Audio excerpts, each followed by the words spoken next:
நம்ம Ashwin sweets and snacks export பண்றதுக்கு 7373041434 மற்றும் www.ashwinsweets.com கான்டாக்ட் பண்ணுங்க.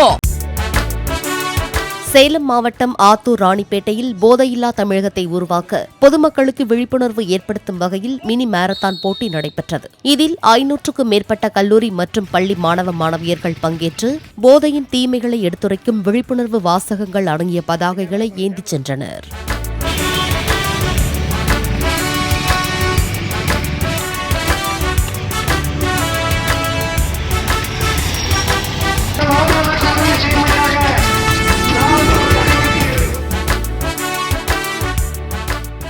நம்ம Ashwin sweets and snacks export பண்றதுக்கு 7373041434 மற்றும் www.ashwinsweets.com கான்டாக்ட் பண்ணுங்க.